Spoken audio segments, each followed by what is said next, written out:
Pendant les années où la masturbation me fatiguait, les amis, il n'y a pas un jour où je me suis masturbé sans avoir pensé à Dieu. Je suis venu devant mon groupe et dit, ah les amis, moi j'ai quelque chose à dire. La masturbation me fatigue. Et puis j'ai vu les visages des gens, ils rient comme ça. Et puis ils se moquent de moi.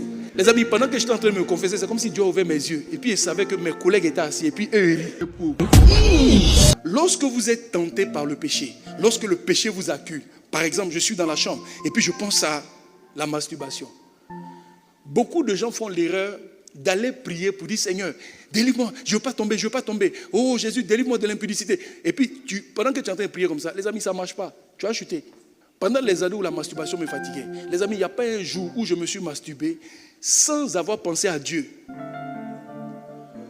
Je suis assis devant mon écran. Je suis arrivé à un point de non-retour. Je pense à lui et dis, Seigneur, je sais que tu n'aimes pas. Mais ici, là, mon instrument entre mes mains. Parce que je n'ai pas fait de pacte avec mes mains. Et puis je commence à jouer l'instrument. Quand je finis, moi seul, je suis dans mon coin, puis je suis là, j'ai mal fait, oh Jésus, pardonne-moi. Moi seul. Oh, le lendemain, je suis encore dedans. Mais parce qu'esclave de la chair. Et j'aimais ça. Les amis, vous savez, dans le processus de ma délivrance, Dieu m'a donné plusieurs étapes pour me délivrer de la masturbation. Mais l'une des premières choses qu'il m'a dit, pourquoi as-tu une intimité avec Satan? Si vous êtes un chrétien qui aimait profondément Dieu, cette phrase va vous choquer. Parce que quand on dit que tu es intime avec quelqu'un, ça veut dire que vous êtes amis. Dieu ne peut pas me dire que je suis ami à Satan. De quoi il parle? Et puis Dieu va ouvrir mon esprit. Il dit, mais tu as des temps d'intimité avec lui.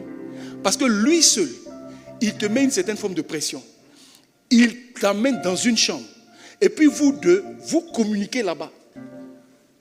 Il met des pensées dans ta tête. Vous deux, vous communiquez. Tu finis d'exécuter le péché. Et puis à la fin, il vient encore t'expliquer que ce que tu as fait là, tu es maudit. Parce que c'est comme ça qu'il t'accuse. Et puis tu as mal parce que tu n'as pas bien fait. Mais c'est lui. Et puis il m'a dit, tant que tu vas rester dans cette intimité avec lui, il va te tuer. Et puis il m'a dit, sors de l'intimité. J'ai dit, Seigneur, comment je sors de l'intimité? Il dit, ta douleur là, ce qui te fait faire là, il faut dire ça devant tout le monde.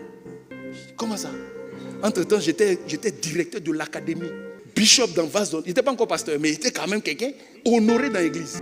Et puis un jour, à l'époque, on était à l'Ivoire. Et puis on avait plusieurs classes, plusieurs groupes comme ça. C'est comme ça qu'on faisait l'académie. On avait des coins où on se retrouvait. Je suis venu devant mon groupe. Il dit, ah les amis, moi j'ai quelque chose à dire. La masturbation me fatigue. Et puis j'ai vu les visages des gens. Ils rient comme ça. Et puis ils se moquent de moi. Les amis, pendant que j'étais en train de me confesser, c'est comme si Dieu ouvrait mes yeux. Et puis il savait que mes collègues étaient assis. Et puis eux, ils rient.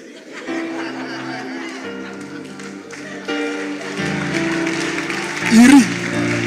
Oh, moi, je cherchais à être délivré. Les amis, quand j'ai fini de parler publiquement de cette affaire, est-ce que vous savez que jamais après, Satan est venu, déjà dans le lieu secret, puis m'accuser? Parce que moi-même, il a dit et fait. Et puis, il n'y a pas honte. J'ai d'abord commencé par apporter la lumière. Maintenant, après, Dieu m'a dit, il dit, ce que j'appelle péché, là, tu n'appelles pas ça péché. Et j'ai réfléchi, j'ai dit, mais c'est vrai, je ne crois pas que c'est péché. Un truc, je suis seul dans la chambre. Je gêne qui? Dieu, on dirait que tu es un peu compliqué, hein? Je gêne qui? Je suis seul.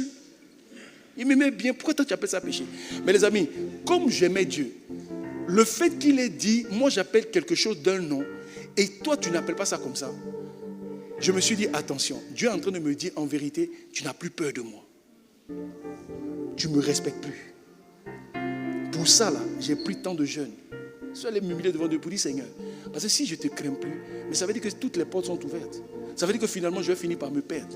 Je suis allé crier à Dieu pour dire, Seigneur, il faut que ta crainte revienne dans mon cœur. Après, Dieu a ouvert mon esprit sur plein d'autres choses spirituelles. Parce que tu penses que quand tu es dans la chambre, et puis ta semence sort là, tu penses que c'est simple. Tu penses que le monde des ténèbres attend que toi tu sois bien. Un jour, un homme de Dieu parlait, puis il a dit, les démons prennent ta semence. Force est venue dans mon corps pour arrêter. Si vous ne vous affectionnez pas des choses d'en haut, vous allez voir que vous allez continuer à aimer le péché. Pasteur Papa Karambiri dit, Dieu ne sépare pas deux amis. Quelque chose que tu aimes, tu es fan de ça, il ne peut pas. Il n'en a même pas le pouvoir. Tu dois commencer par reconnaître que ça là c'est mauvais pour moi.